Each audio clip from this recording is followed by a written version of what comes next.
दोस्तों, क्या भारतीय राजनीति में एक ऐसा मोड़ आने वाला है जिसकी किसी ने कल्पना भी नहीं की थी? क्या उत्तर भारत की बहुजन राजनीति और दक्षिण भारत की क्षेत्रीय राजनीति के बीच कोई नई रणनीति तैयार हो रही है? और आखिर क्यों सोशल मीडिया पर यह चर्चा तेज हो गई है कि अगर बहुजन समाज पार्टी की प्रमुख मायावती और तमिलनाडु के लोकप्रिय अभिनेता व राजनीतिक नेता विजय थलपति किसी साझा मंच पर दिखाई दें, तो इसका असर सिर्फ 2 राज्यों तक सीमित नहीं रहेगा, बल्कि राष्ट्रीय राजनीति में भी नई बहस छेड़ सकती है। हालांकि इस तरह की चर्चाओं की आधिकारिक पुष्टि नहीं हुई है, लेकिन राजनीति में संभावनाओं, संकेतों और रणनीतियों पर चर्चा हमेशा होती रही है। इसी वजह से आज के इस वीडियो में हम तथ्यों, राजनीतिक समीकरणों और संभावित प्रभावों का विश्लेषण करेंगे। हम समझेंगे कि अगर भविष्य में कभी ऐसा राजनीतिक मंच बनता है तो इससे किसे फायदा हो सकता है, किसे नुकसान हो सकता है, और 2027 तथा उसके बाद की राजनीति पर इसका क्या असर पड़ सकता है। ध्यान रहे, यह वीडियो उपलब्ध सार्वजनिक जानकारी और राजनीतिक विश्लेषण पर आधारित है। इसका उद्देश्य किसी अपुष्ट दावे को सत्य बताना नहीं, बल्कि संभावित राजनीतिक परिदृश्यों पर चर्चा करना है। अब सबसे पहले समझते हैं कि आखिर ऐसी चर्चा शुरू कैसे हुई। पिछले कुछ समय से देश की राजनीति में क्षेत्रीय दलों की भूमिका लगातार बढ़ती दिखाई दे रही है। एक तरफ उत्तर प्रदेश में बहुजन समाज पार्टी अपने संगठन को मजबूत करने में जुटी है, वहीं दूसरी तरफ तमिलनाडु में विजय थलपति की राजनीतिक सक्रियता लगातार चर्चा का विषय बनी हुई है। ऐसे में कुछ राजनीतिक विश्लेषक यह सवाल उठा रहे हैं कि क्या भविष्य में अलग अलग राज्यों के प्रभावशाली नेताओं के बीच किसी मुद्दे पर साझा मंच बन सकता है। यही वह सवाल है जिसने सोशल मीडिया पर नई बहस को जन्म दिया है। लेकिन राजनीति में चर्चा और वास्तविक गठबंधन के बीच बहुत बड़ा अंतर होता है।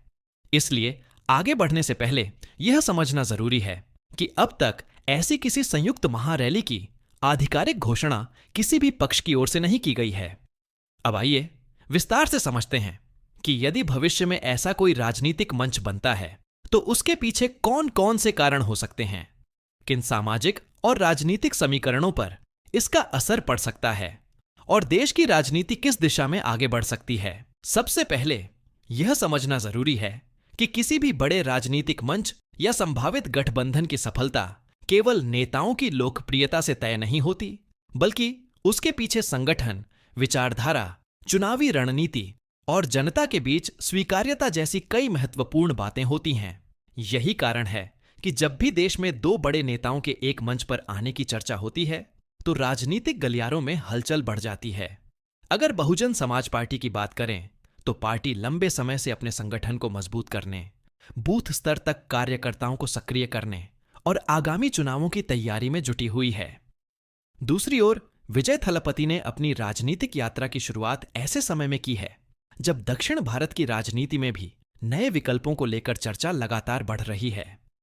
ऐसे में कई राजनीतिक विश्लेषक यह मानते हैं कि आने वाले वर्षों में विभिन्न राज्यों के नेताओं के बीच राष्ट्रीय मुद्दों पर संवाद बढ़ सकता है। लेकिन यह केवल राजनीतिक विश्लेषण है, किसी घोषित योजना का प्रमाण नहीं। अब सवाल उठता है कि यदि भविष्य में किसी राष्ट्रीय मुद्दे पर दोनों नेता एक ही मंच साझा करते हैं तो उसका संदेश क्या हो सकता है। सबसे पहले इसका असर राजनीतिक चर्चा पर दिखाई देगा। मीडिया, सोशल मीडिया और राजनीतिक दल इस घटना को अपने अपने नजरिए से देखने की कोशिश करेंगे। समर्थक इसे नई राजनीति की शुरुआत बता सकते हैं, जबकि विरोधी दल इसके राजनीतिक उद्देश्य पर सवाल उठा सकते हैं। दूसरी ओर यह भी समझना जरूरी है कि भारत की राजनीति में हर राज्य की अपनी अलग परिस्थितियां होती हैं। उत्तर प्रदेश की राजनीति के मुद्दे तमिलनाडु से अलग हैं और तमिलनाडु की राजनीतिक प्राथमिकताएं उत्तर प्रदेश से अलग हो सकती हैं।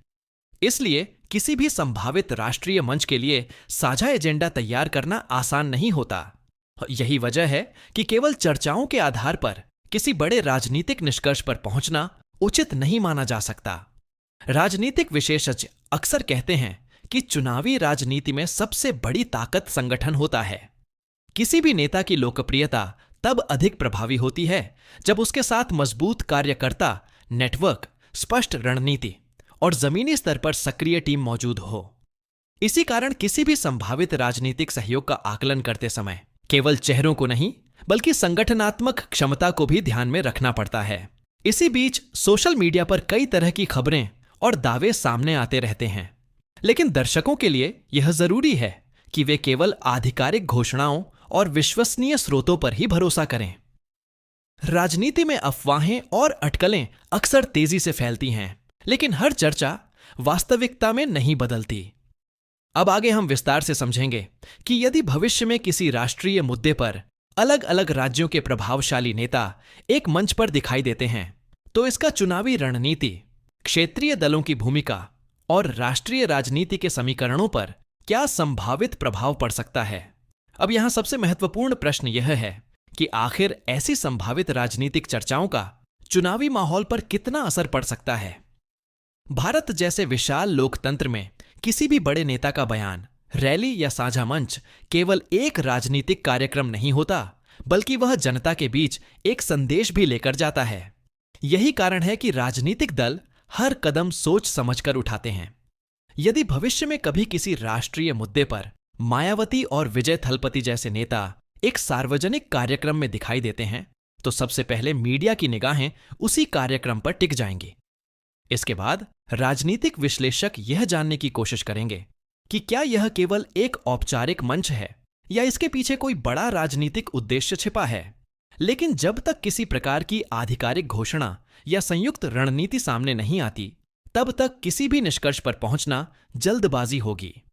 बहुजन समाज पार्टी का राजनीतिक आधार लंबे समय से सामाजिक न्याय, संवैधानिक मूल्यों और संगठनात्मक मजबूती पर केंद्रित रहा है।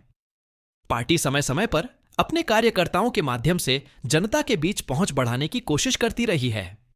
दूसरी ओर विजय थलपति ने अपनी राजनीतिक यात्रा में युवाओं, पारदर्शिता और जनसंपर्क जैसे मुद्दों पर जोर दिया है।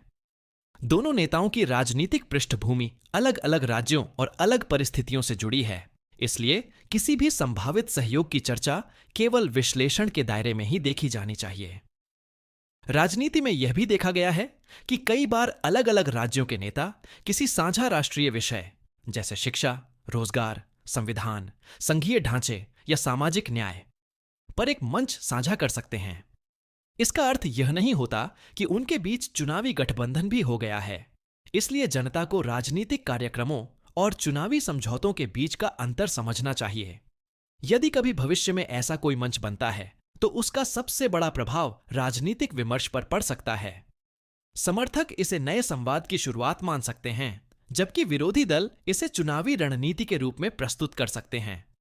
यही लोकतंत्र की विशेषता भी है कि हर राजनीतिक कदम पर अलग अलग दृष्टिकोण सामने आते हैं। हालांकि इस पूरे विषय में सबसे महत्वपूर्ण बात यही है कि अब तक मायावती और विजय थलपति की किसी संयुक्त महारैली की आधिकारिक घोषणा सार्वजनिक रूप से नहीं हुई है। इसलिए इस विषय पर चर्चा करते समय तथ्यों और संभावनाओं के बीच स्पष्ट अंतर बनाए रखना आवश्यक है। अब आगे हम विस्तार से समझेंगे कि यदि भविष्य में विभिन्न राज्यों के प्रभावशाली नेता किसी साझा राष्ट्रीय एजेंडे पर साथ आते हैं, तो उससे क्षेत्रीय राजनीति, राष्ट्रीय चुनावी रणनीति और मतदाताओं की सोच पर किस प्रकार का संभावित प्रभाव पड़ सकता है। तो कुल मिलाकर इस पूरे विषय का सबसे महत्वपूर्ण निष्कर्ष यही है कि राजनीति में चर्चाएं, अटकलें और संभावनाएं हमेशा बनी रहती हैं, लेकिन किसी भी बड़े राजनीतिक घटनाक्रम को सत्य मानने से पहले उसकी आधिकारिक पुष्टि का इंतजार करना आवश्यक है। मायावती और विजय थलपति जैसे प्रभावशाली नेताओं को लेकर सोशल मीडिया पर समय समय पर कई तरह की चर्चाएं सामने आती रहती हैं, लेकिन जब तक किसी संयुक्त रैली, गठबंधन या साझा राजनीतिक कार्यक्रम की आधिकारिक घोषणा नहीं होती, तब तक इसे केवल राजनीतिक विश्लेषण और संभावनाओं के रूप में ही देखा जाना चाहिए। भारतीय लोकतंत्र की सबसे बड़ी ताकत यही है कि यहाँ हर राजनीतिक दल और हर नेता अपनी रणनीति समय के अनुसार तय करता है। आने वाले समय में कौन किसके साथ दिखाई देगा, कौन किस मुद्दे पर समर्थन देगा और कौन किस रास्ते पर आगे बढ़ेगा, इसका जवाब केवल आधिकारिक घोषणाएं और वास्तविक राजनीतिक घटनाक्रम ही देंगे। अब आपकी राय सबसे ज्यादा महत्वपूर्ण है। क्या आपको लगता है कि भविष्य में अलग अलग राज्यों के प्रभावशाली नेता किसी साझा राष्ट्रीय मुद्दे पर एक मंच पर आ सकते हैं? अपनी राय कमेंट बॉक्स में जरूर लिखिए।